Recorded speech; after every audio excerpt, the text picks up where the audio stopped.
Olá pessoal, sejam bem-vindos novamente ao meu canal, canal que a gente está postando aqui os nossos conteúdos de Física 2.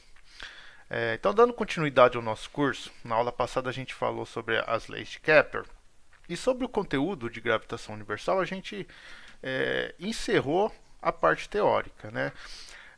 Mas vamos dar uma aprofundada em alguns conceitos. Então, por exemplo, quando a gente propôs, nós vimos a formulação da lei da atração gravitacional proposta por Newton, a gente pensou em corpos um atraindo o outro, né, como forças mútuas, fazendo parte da terceira lei de Newton da ação e reação. Então, um corpo A faz uma força no corpo B, o corpo B faz uma força no corpo A.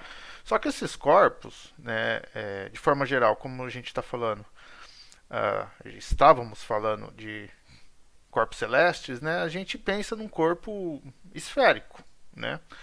E essa esfera, quando a gente para pensar criticamente, ela tem uma distribuição de massa, né? Então, por exemplo, a Terra, quando a gente coloca a atração gravitacional que a Terra exerce, por exemplo, em um satélite, a gente vai ali e coloca essa força como se fosse no centro da Terra, né? A gente não pensa que você tem um pouco de massa deslocada da Terra e essa massa ela pode provocar uma alteração na força nesse satélite e tudo mais, né? A gente coloca no centro e hoje a gente vai ver o porquê que a gente coloca no centro, né? Então a aula de hoje ela é um pouco mais matemática e a gente vai procurar demonstrar que para os corpos esféricos a gente pode considerar que toda a massa do corpo ele está contido em seu centro, né? Então é como se um corpo esférico gigantesco, como a Terra, pudesse ser considerado como um corpo de massa pontual, uma bolinha de massa m, como a gente costuma representar de uma maneira bem pictórica nas nossas aulas, ok? Então vamos lá. Bom, então nós vimos, né, no início do nosso curso, vamos pensar que nós tenhamos dois corpos, um de massa m1 e um segundo corpo de massa m2, né? Esse corpo de massa m2 realiza uma força no meu corpo de massa m1, então, ou seja, é a força que 2 faz em 1, e o meu corpo de massa m1 realiza a força no meu corpo 2, então é a força 1 que o corpo 1 exerce no 2. Tal que essas forças, ou seja, a força que 1 faz em 2 em módulo, elas são iguais, ou seja, elas são pares ação e reação. Mas, né, se eu imaginar que nós tenhamos aqui uma origem do nosso sistema, né, e esses dois corpos eles estão aí separados, vamos falar assim, por uma distância r qualquer, vamos colocar, é um vetor, vamos colocar ele aqui na origem, né?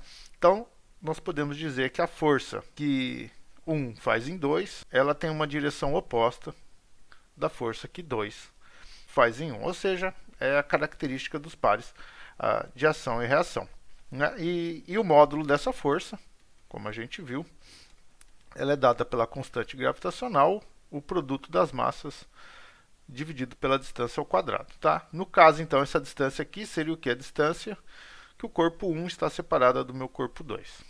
Agora, o que aconteceria, por exemplo, com o meu corpo 2, se nós colocássemos aqui uma terceira massa, ou seja, uma massa aqui M3? Bom, como todos os corpos de massa se atraem mutuamente, né, esse meu corpo de massa M3, ele vai realizar uma força no meu corpo de massa M2. Então vamos colocar aqui que é uma força que 3 faz em 2. O meu corpo de massa M3 ainda vai realizar uma força no meu corpo de massa M1, então seria a força que 3 faz em 1. E de maneira recíproca, né, pela lei da ação e reação, o meu corpo de massa M2 vai realizar uma força no meu corpo de massa M3, então é a força que 2 faz em 3, e a força que 1 também faz em 3, né? De tal forma que a nova força, vamos imaginar assim, qual seria então a nova força no meu corpo de massa M2, ou seja, a força total, né? Qual seria essa força total que o meu corpo de massa M2 agora está sofrendo devido à presença de uma terceira massa, né? A gente pode então simplesmente somar. Então a força, vamos colocar assim, total sobre o corpo 2, então seria a força total, que é o que a gente chama aí de força resultante. Ela tem que ser igual então à força que 1 faz em 2, mais a força que 3 faz em 2. E isso seria então o G, a massa de M1, que multiplica então a massa de M2, a massa de M1 dividido por R12 ao quadrado, onde R12 seria a distância que o meu corpo 1 está do meu corpo 2, mais a massa M3 dividido pela distância R, vamos colocar assim, 2, 3, ao quadrado, onde agora R23 seria o que? A distância que o meu corpo 2 está do meu corpo 3. Ok? Ou seja, nós simplesmente somamos mais uma força. Se nós colocássemos N corpos a mais na presença da minha massa M2, a gente estaria somando mais N forças. Então, vamos colocar isso daí. Ó. E se adicionássemos N corpos de massa MI, o módulo da nossa força total ele seria igual à somatória, com o I indo de 1 até N, então o número total dos corpos, dos meus F's e I's, que vai de 1 a N, sobre o meu corpo 2. Né? A gente pode então escrever que isso daqui seria um G M2,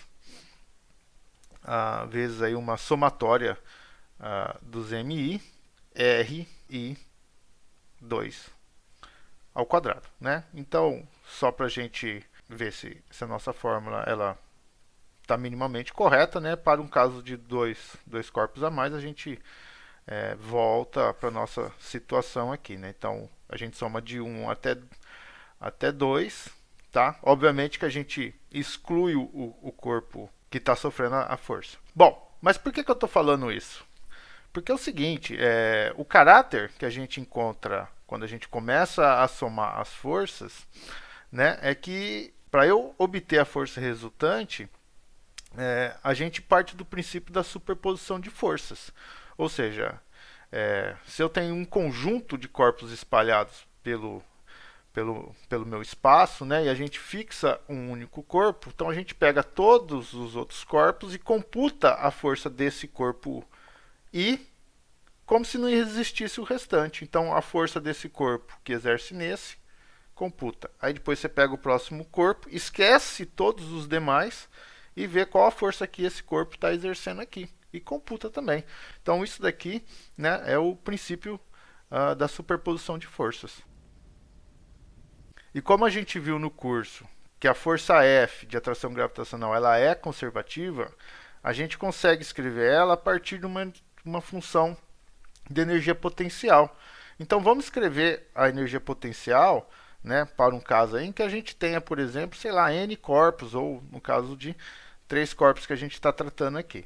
Então a nossa força F ela é menos du dr. Então a gente pode falar que a força total, vamos imaginar, o meu corpo de massa M2 está sofrendo, ele é menos, né, essa somatória, indo de I igual a 1 até N, de du dri, tá? Onde os meus, di, dui, dri, onde esse ri, né, é cada vetor aqui que separa o meu corpo do 1, meu corpo 1 do meu corpo 2, meu corpo 3 do corpo 2 e assim por diante. Se eu tivesse um outro corpo aqui, a gente teria um novo RI.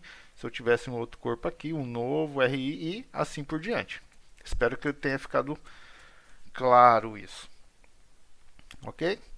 Então, a gente pode falar então que a nossa força total, ela é o gradiente de U, menos o gradiente de U. Então, esse daqui é o gradiente. Tá? O gradiente ele é um operador vetorial, né, que ele opera, por exemplo, del x mais del y na direção j e assim por diante. Tá? Então, ele é um operador vetorial.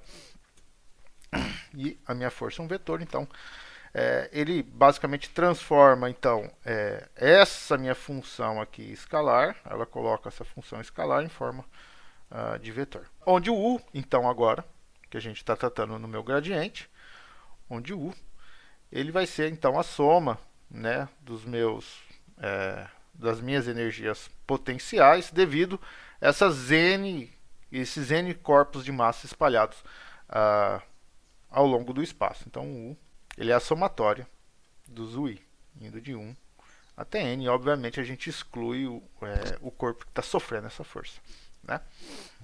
Ou seja, para a gente computar então a força, vou imaginar aqui, eu quero saber qual a força total que o meu corpo de massa M2 ele está sofrendo devido a N corpos espalhados no meu espaço, a gente tem dois modos. Né? Ou a gente calcula a força, né, de cada corpo de massa que exerce sobre o corpo que eu quero. Né? Esse é um método, pelo princípio da superposição de força.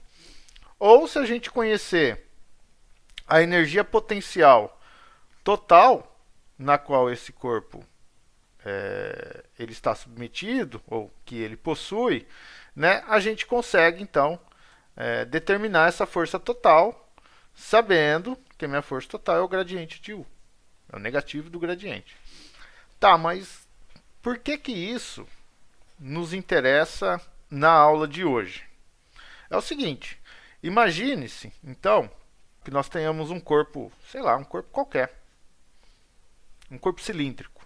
E aí eu quero saber qual é a força de atração gravitacional que esse corpo exerce em uma partícula de massa m. Como que a gente calcula isso? Tudo bem que a gente está fazendo uma abstração. Né? A gente não precisa saber qual é a atração gravitacional que uma lata de leite condensado exerce na Terra. Né? É um exercício de abstração. Mas como que a gente calcularia? Né? Muito simples. A gente pega aqui esse elemento de massa e calcula a força que esse elemento de massa aí está fazendo. Então eu tenho aqui, eu divido o meu corpo em uma quantidade infinita de elementos de massa e vou calculando todas essas forças. Né? E eu somo todas essas forças aqui e vejo qual é a força total. Isso me dá, né, a forma em que eu posso falar que eu vou ter então uma força F devido a essa distribuição de massa dentro do meu corpo cilíndrico. Então é basicamente assim. Então a nossa ideia é o quê? Somar cada elemento de massa m, tá? Uns elementos bem pequenos de massa m, e computar essa força total. Ok? Então vamos escrever isso daqui. Então, qual que é a nossa ideia?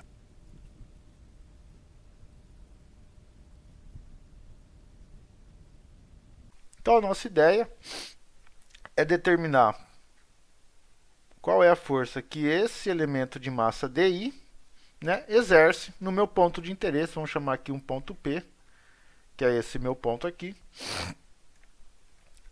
E fazendo isso a gente soma então todos os elementos de massa. Então a minha força total, o módulo, vamos assim dizer, seria a somatória dos Fis, né? Onde o Fi é devido ao elemento de massa dm. Tá? Então esse é um método, ou um outro método é saber, né, a minha energia potencial total e computar então os vários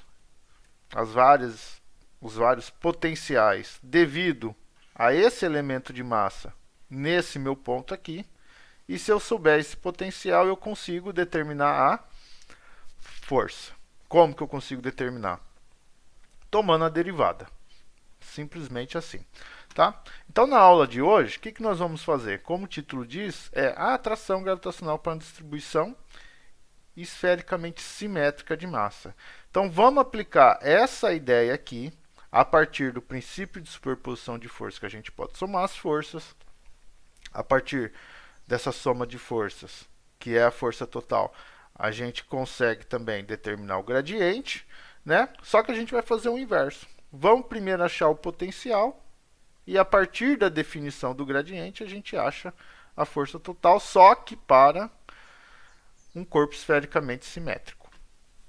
Ok? Então vamos lá. Então vamos começar, pessoal, com uma casca esférica. Então o que é uma casca esférica? É uma esfera sem massa dentro. Toda a massa está contida na superfície dessa esfera. Vamos primeiro fazer a casca esférica e no vídeo posterior, o próximo vídeo, eu vou fazer de uma esfera maciça. Então qual que é a ideia que a gente vai desenvolver aqui?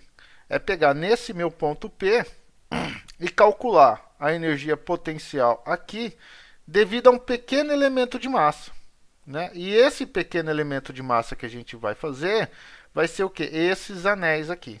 Tá? Então, se a gente souber qual é a energia potencial devido a esse anel específico no meu ponto P, eu posso considerar então que a minha esfera ela é composta de vários anéis. E aí eu somo então todas as contribuições desses anéis e tenho a minha energia potencial total no meu ponto P devido à minha distribuição de massa na minha esfera. Ok? Então vamos escrever isso daí como vai ser a nossa metodologia. Bom, então deixei aqui o nosso passo a passo que a gente vai fazer e parece ser bem simples. Então a gente primeiro então faz o meu DU devido a essa distribuição de massa do meu anel e aí a gente soma todas as contribuições, que é o meu passo 2. Então o DU do meu anel, né, a gente já viu que o U é menos G, a massa do corpo. Vamos falar aqui que eu tenho um corpo de massa M e eu quero saber qual é o potencial nesse ponto em que tem um corpo de massa Mzinho, né? Então é menos G, Mzinho dividido por R.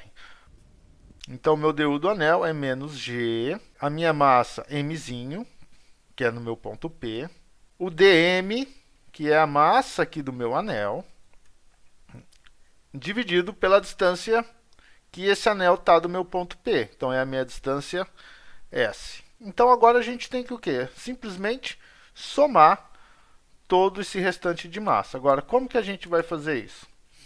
A primeira coisa que a gente tem que fazer é achar uma relação entre a quantidade de massa que existe nesse anel para a quantidade de massa que existe em toda a minha esfera, em toda a minha casca de esfera. Ok? Então vamos lá, vamos começar assim. Então, ó, seja Mzão a massa da casca esférica, então, como o meu anel é feito do mesmo material da minha casca, as densidades são iguais. Então, a gente pode falar que a área da casca, dividido pela área do anel, equivale, a área da casca equivale à massa total, né, da minha esfera, e a área do anel equivale a uma massa dm do anel. Então, vamos lá. Então, Mzão sobre dm, a área da casca é 4π Rzão quadrado. E a área do meu anel? Bom, a área do meu anel, então, ela tem que ser essa minha espessura aqui. E essa minha espessura, ela é dada por R dφ, que é simplesmente a gente escrever um R φ, só que como é um ds, ou seja, é um pequeno arco de circunferência dφ, então eu tenho um ds, certo? E esse ds tem que ser um R dφ. Então, a minha área é o R dφ vezes o comprimento, o perímetro todo do meu anel. E o perímetro ele é 2π vezes o raio do anel. E o raio do anel é o r seno φ. Então eu vou ter que é 2π o raio do anel, que é o r seno φ, vezes a espessura, que é o r de φ. Então, a gente fica com mzão dividido por dm igual. Bom, então temos r quadrado em cima, r quadrado embaixo, 4π e 2π a gente pode todos cancelarem. Então vai ficar 2 dividido por seno de φ de φ. Portanto, a gente pode escrever que o nosso dm, esse contido na nossa fórmula du do anel, a gente pode expressá-lo como sendo então metade da massa total da casca vezes o seno de φ de φ. Portanto, né, vamos colocar assim, o du do anel ele vai ser menos g mzinho, que é a massa aqui no meu ponto P, relembrando, vezes m sobre 2 seno de φ de φ. Então esse daqui é o du do anel, né? E agora, como passo 2, que a gente havia proposto, a gente tem que fazer então a soma de todos esses anéis para formar a nossa esfera. Então, o total, vamos escrever assim, o total, ele é então a integral do du do anel. E isso então vai ficar o total, como sendo então menos g, dividido por 2s, né, pessoal? Esqueci o s aqui, ó. G, mzinho, mzão, vezes a integral de seno de φ de φ, dividido por 2, dividido por s, ao longo de um φ mínimo até um φ máximo. Agora, quais são esses ângulos mínimo e máximo? Bom, vamos ver. O meu φ mínimo corresponderia quando eu tivesse um anel aqui, bem aqui no início da nossa casca esférica, né? Por quê? Porque aqui eu começo a fazer a integração nessa parte de cima e vou integrando sobre todos os anéis, vou somando sobre todos os anéis. Então, nesse ponto aqui eu tenho um φ mínimo e aí o meu ângulo ele vai crescendo conforme eu vou pegando mais faixas de anéis. Então, o meu φ ele vai de 0 até π. Então, o máximo é π e o mínimo é 0. Ok? Então, a gente só precisa fazer essa integral. Só que tem um problema nessa nossa integral. Por quê? Porque não basta a gente fazer a integral do seno e resolver ela. Não. A gente tem que reparar que a minha distância s, ela é uma função s que depende de φ, infelizmente, né? Então, complica um pouco. Por que ela depende de φ? Porque, por exemplo, vamos pegar esse meu anel que está aqui, que a gente está tratando dele. Está aqui esse meu anel. Então, esse meu anel, ele está com esse ângulo φ. Agora, se eu pegar outro anel aqui, vamos pegar no início, eu vou ter um ângulo diferente, filhinha. Concordam comigo? Então, a posição do meu anel, e justamente me dá essa distância S', cada posição do anel depende do meu ângulo φ.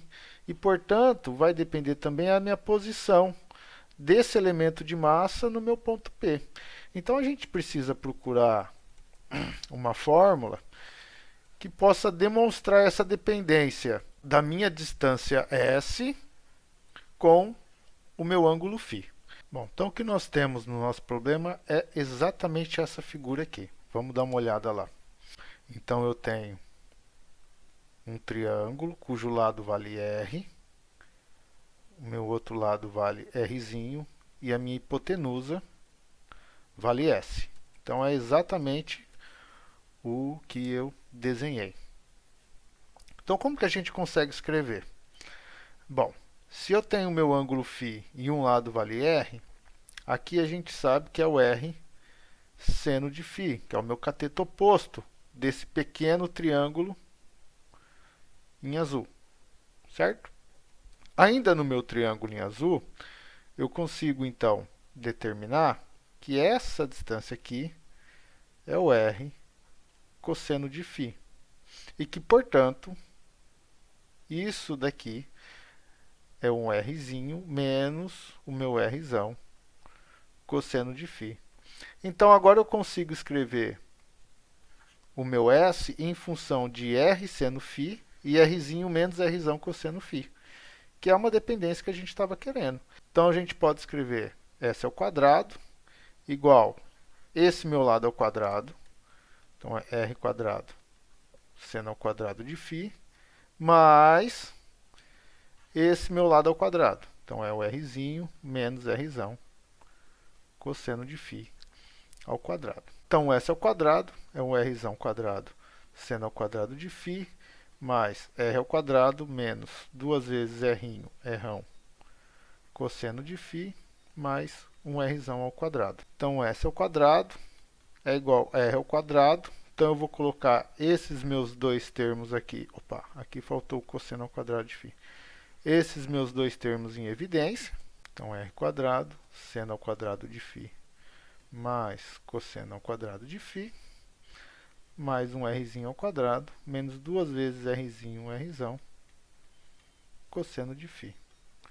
Então, o meu S ao quadrado é Rzão ao quadrado, mais Rzinho ao quadrado, menos 2Rzinho, Rzão, cosseno de φ. Já que esse cara aqui, né, a soma, ele dá 1. Então, se a gente tomar a derivada desse cara aqui em relação a φ, vamos colocar assim, ó, derivando em relação a φ, o que nós teríamos? 2s ds igual, esse cara derivado é zero, esse cara também a derivada é zero, menos 2Rzinho, Rzão, a derivada do meu cosseno é menos seno de φ dφ. Então, eu posso escrever que o meu seno de φ dφ dividido, por 2 não, né? O meu 2 cancela, desculpa. Por S, ele é igual a 1 ds dividido por Rzinho vezes o meu Rzão. Ok? Ah, mas por que você deixou assim? Bom, porque é justamente essa parte aqui, né? Essa parte aqui é o que está aparecendo na nossa integral, tá? Então, a nossa integral, vamos retomar ela. O U total que nós havíamos escrito, que é igual a menos G, Mzão, vezes Mzinho, dividido por 2, da integral, do meu φ mínimo até o meu φ máximo, do seno de φ dφ dividido por S, ela agora vai ficar então menos G, Mzão, Mzinho, dividido por 2, da minha integral de ds dividido por Rzinho, vezes o meu Rzão. E agora, de um S mínimo para um S máximo. E aí, daqui a pouco a gente vê o que corresponde o S mínimo com o meu φ máximo, quer dizer, o que corresponde o meu S máximo com o meu φ máximo e o que corresponde o meu S mínimo com o meu φ mínimo. Ok? Então, o meu U total, ele vai ser igual a menos G, Mzão, Mzinho, dividido por 2, de um S máximo menos um S mínimo. Lembrando que S é a distância do meu elemento do anel, que tem uma massa dm, até o ponto P em que eu quero calcular o meu potencial. Bom, então vamos definir o quanto que vale S máximo e S mínimo. Ok? Então, vamos pegar aqui, ó, na nossa equação daqui. O que eu vou ter? Eu vou ter, então, um S máximo quando eu tiver um φ igual a π. Então, meu S máximo, ele vai ser o quê? Quando o meu φ for igual a π, esse cara aqui vale menos 1. Então, isso aqui vai ficar R ao quadrado mais Rzinho ao quadrado menos, com esse menos aqui vai ficar mais 2Rzão, Rzinho. 2Rzão, Rzinho. Ou seja, é o Rzinho mais o Rzão elevado ao quadrado. Agora, quando eu tiver o S mínimo, é quando o meu φ for igual a zero. Ou seja, é quando eu tenho aqui a minha esfera e eu estou bem aqui no ponto, no início da minha casca. Tá? Então, o meu ângulo φ ele vai valer zero. Ok? Então, o meu S mínimo ele vai ser igual a... Quando o meu S então for mínimo, o meu cosseno de zero ele dá 1. E aí, então, eu fico com r quadrado mais rzinho ao quadrado menos 2rzinho rzão. O que eu posso escrever, né, como sendo um rzinho menos um rzão ao quadrado. Ah, mas professor, se nós tivéssemos escrito rzão menos rzinho ao quadrado, a gente chegaria no mesmo resultado. Mas agora a gente tem que entender, então, o que isso significa fisicamente no nosso problema. Por que a gente não escreve rzão menos rzinho, tá? E sim rzinho menos o rzão ao quadrado para o meu S mínimo. Então, vamos fazer uma interpretação dos valores de S máximo e S mínimo. Então, quando eu tenho um ponto, vamos colocar assim, ó, um ponto externo à casca, e essa minha casca ela é homogênea, né, com um raio R, a minha distância S máxima ela se dá quando eu começo a fazer então a minha integração dessa casca aqui e vou integrando sobre todos os anéis, né, até que eu chego nesse elemento de casca. E esse elemento de casca ele está a uma distância desse meu ponto P, que é dado por esse S máximo. E esse S máximo, conforme a gente consegue ver pela figura, é a minha distância Rzinho, do meu ponto P até o centro da minha esfera, mais a distância R. Então, meu S máximo, conforme a gente já definiu, ele é o Rzinho mais o Rzão. Agora, o S mínimo é a distância em que a primeira casca vai ser integrada, que ela está então a uma distância do meu ponto P, que é dada pela distância Rzinho, que é até o centro, menos essa distância que é o raio da minha esfera. Então, o S mínimo ele vai corresponder ao valor que é a distância R do ponto P ao centro, menos o raio da minha esfera. Então, isso é o que acontece no problema que a gente está calculando, que é um ponto externo à casca.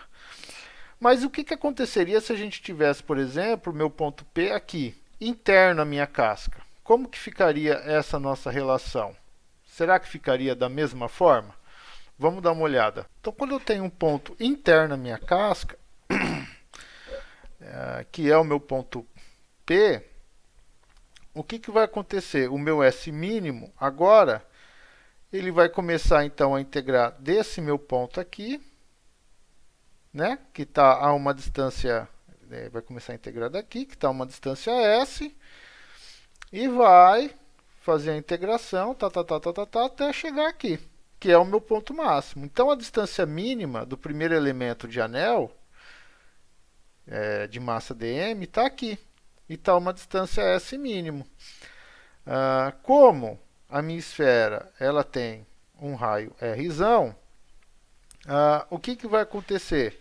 Então, na distância S mínima, a distância ela vai ser o tamanho da minha esfera, Rzão, menos a distância do ponto ao centro.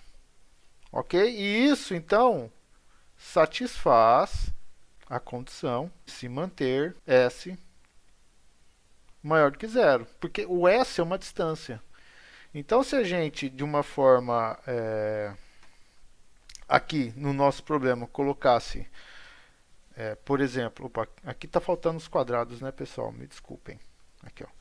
Se a gente colocasse r menos o rzinho ao quadrado, embora estivesse ao quadrado, não tem significado físico falar r menos rzinho quando a gente está considerando um ponto externo à casca. Tá? Então, aqui nesse caso aqui, a gente teve que ser cuidadoso, porque era ponto externo.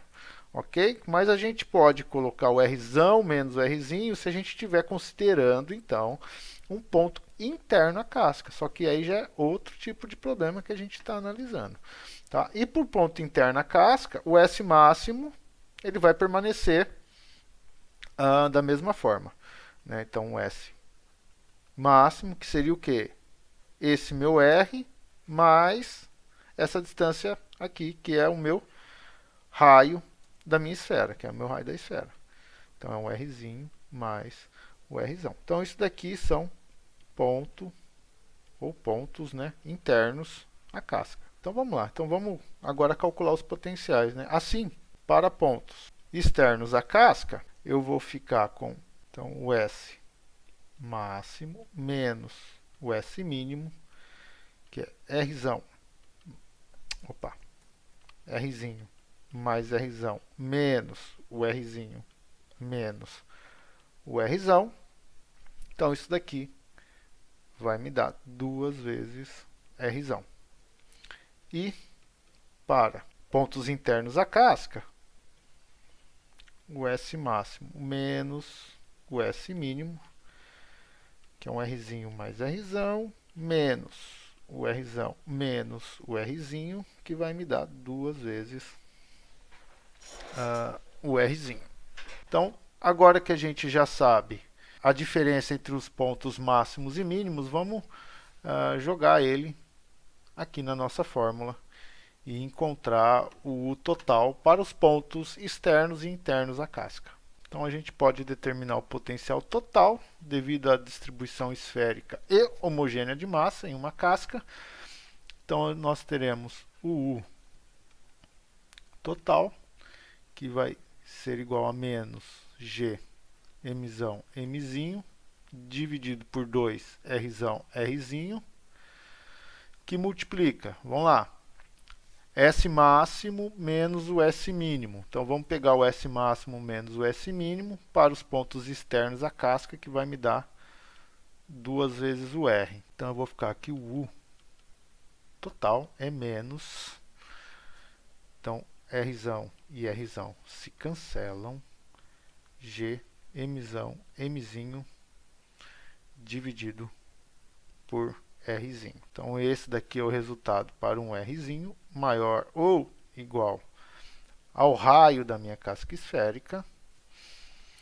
E o U total, C menos G, Mzão Mzinho, dividido por 2 Rzão Rzinho.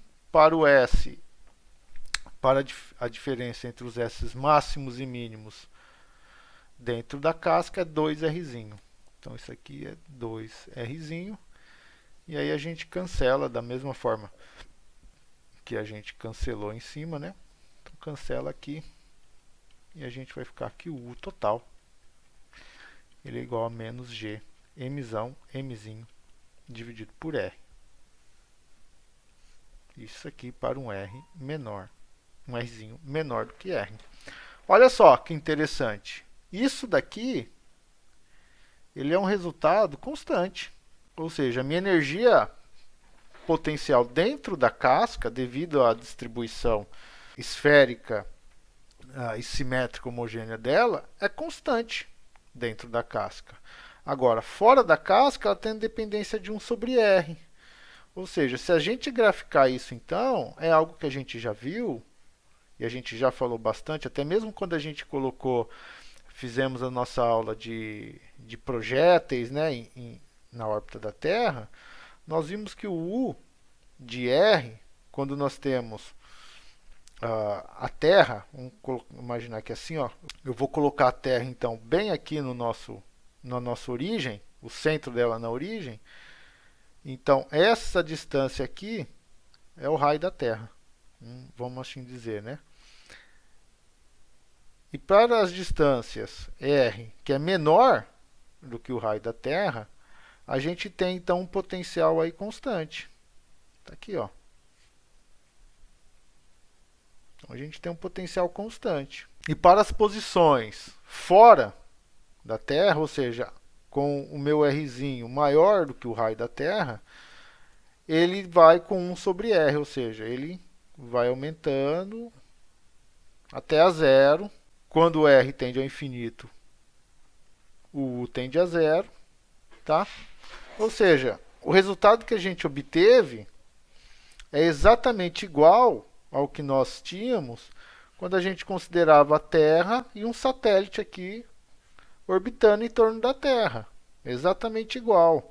E nesse processo que a gente fez, nós vimos que o quê?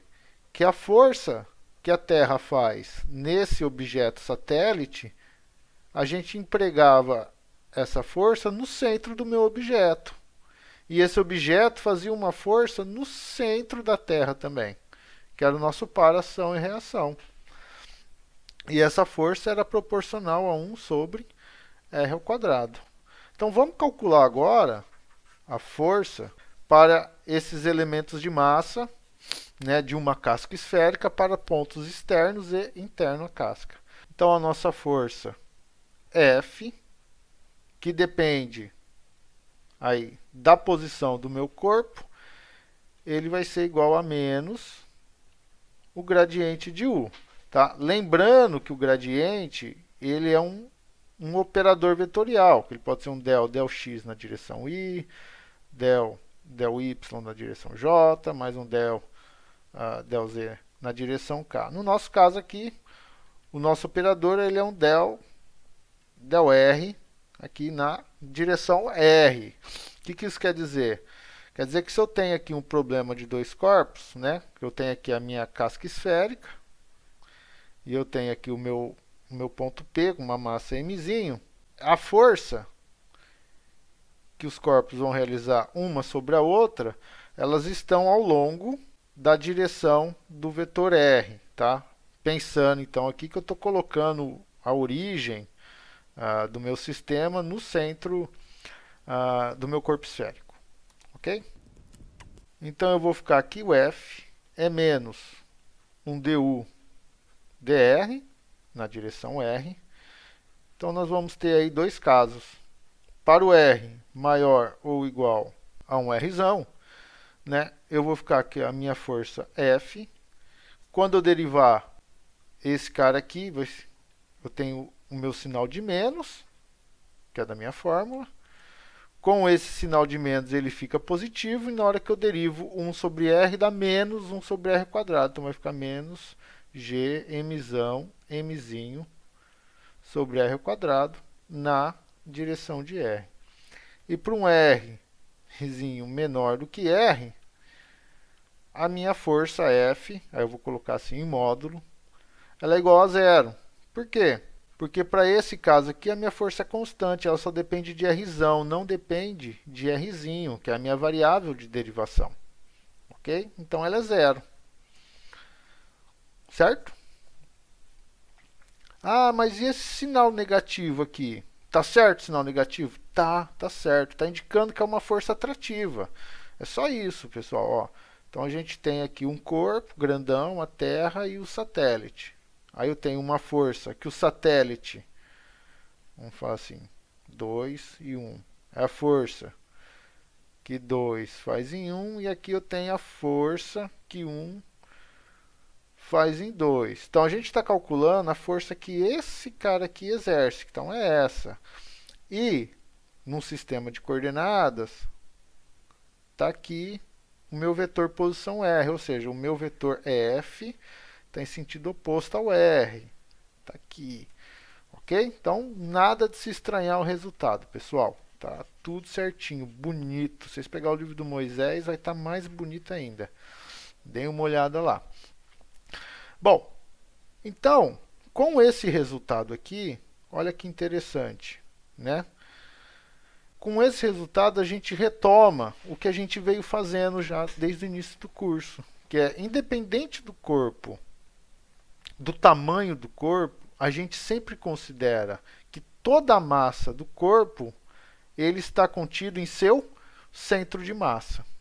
Então ele está contido ali, no centro dele, é onde a força age. De tal forma que essa minha distância Rzinho, ela é o quê? Do centro do meu corpo até o ponto em que está lá o meu corpo de massa Mzinho. Ok? Então esse resultado a gente retoma o que a gente já tinha feito antes. Agora, esse segundo resultado aqui, ele é algo um pouco surpreendente. Né? Por quê? Porque se eu imaginar que eu tenho uma casca esférica e dentro dessa casca esférica o meu resultado é nulo, eu posso falar então que a aceleração gravitacional dentro dessa casca ela é nula, já que o meu g ele é proporcional à minha aceleração da gravidade? Sim. Por quê? Porque essa força que a gente está tratando aqui, ela é uma força F resultante. Resultante do quê? Da contribuição de todos os elementos de massa daquele objeto. Então, o que acontece no caso específico da casca esférica é que quando a gente está dentro da casca, né, então imagina que nós temos a casca e o meu ponto está aqui dentro da casca. Então, se eu pegar esses elementos de massa da parte superior, eles vão estar aplicando uma força na minha massa M, de tal forma que vão anular a força que os elementos de massa diametralmente opostos estão aplicando. Ou seja, os elementos daqui, que aplicam força no meu corpo de massa M, eliminam a força desses elementos de massa aqui nesse corpo. Só para vocês visualizarem. Imaginem então que nós tenhamos o nosso elemento de massa dentro da nossa esfera. Esse é uma figura do Moisés. Tá? Eu vou traçar duas retas, né? De tal forma que as duas retas passam pelo ponto P, onde está o meu corpo de massa M. Tá? Então elas atravessam a minha casca esférica. Em um ponto elas interceptam a posição A duas linhas e B'. E no outro ponto, o A' e B duas linhas. Tá? De tal forma que esses pontos elas formam um cone com vértice em P. Então esse cone tem um elemento de área dA na minha casca esférica e o meu segundo cone ele tem um elemento de área dB na minha casca esférica. Só que nessa foto que eu estou mostrando para vocês aí, parece que não é um elemento de área, né? Porque não dá a impressão. Mas imaginem agora aqui uma figura 3D. Então a gente tem o cone com um elemento de área aqui dB, uma área, vamos colocar assim, ó, dA de B, e eu tenho um elemento de área dA de A. O que eu quis dizer na minha primeira explicação? Que os elementos de massa dessa superfície aqui, eles vão fazer uma força de atração no meu corpo de massa M. Então vamos chamar aqui de dF de A. E esses elementos de massa na minha área DAB, eles vão fazer uma força dF de B. E essas forças vão ser iguais. E como que a gente mostra isso? Bom, pega aqui o meu cone com vértice em P. Então eu tenho que esses triângulos A', A duas linhas e P, eles são semelhantes pelos vértices do meu triângulo P, B' e B duas linhas. Então eu posso dizer que A', A duas linhas está para B', B duas linhas, ou seja, essa distância aqui está para essa distância aqui, né? Assim como P' está para P, B', ou seja, então essa distância aqui está para essa distância aqui. certo?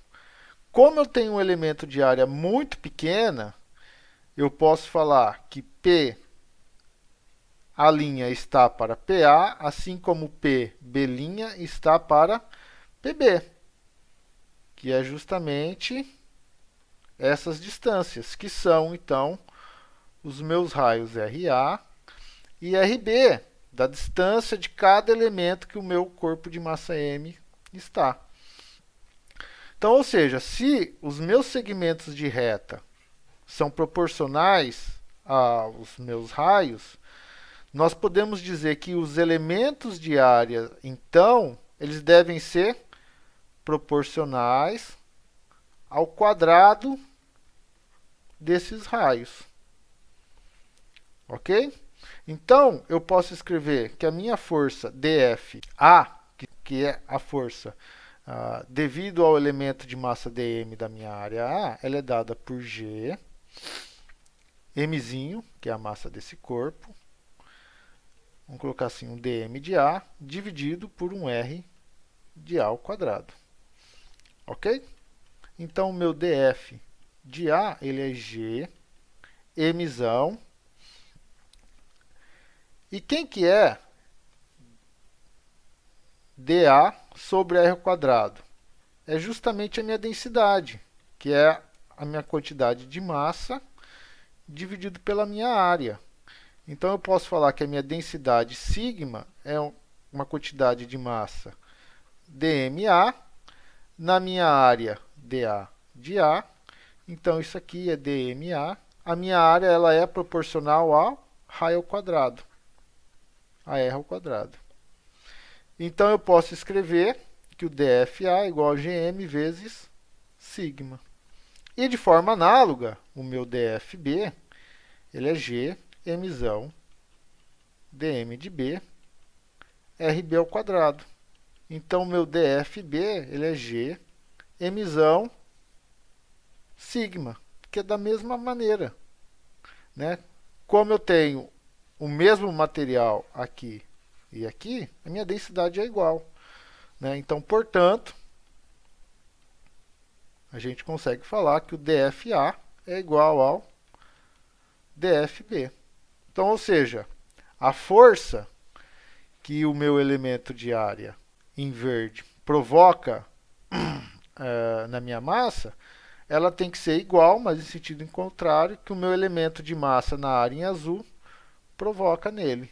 Tá? Obviamente que o cone em azul ele tem mais massa. Né? A gente vê, ele tem uma área maior, então ele tem que ter uma massa maior.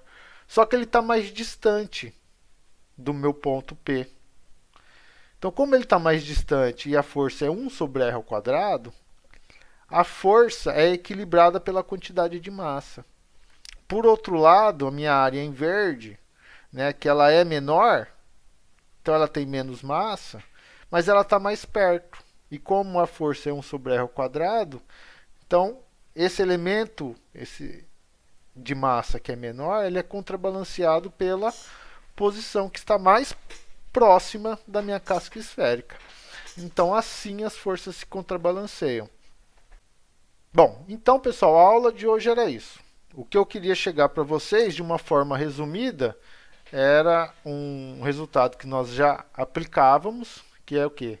Para um corpo esférico simétrico e homogêneo, a gente pode considerar que toda a massa dele está contida em seu centro. Então a gente usa a força como sendo aplicada no centro desse corpo.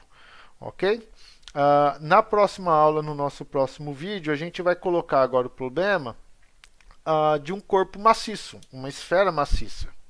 E aí a gente vai ver o que muda.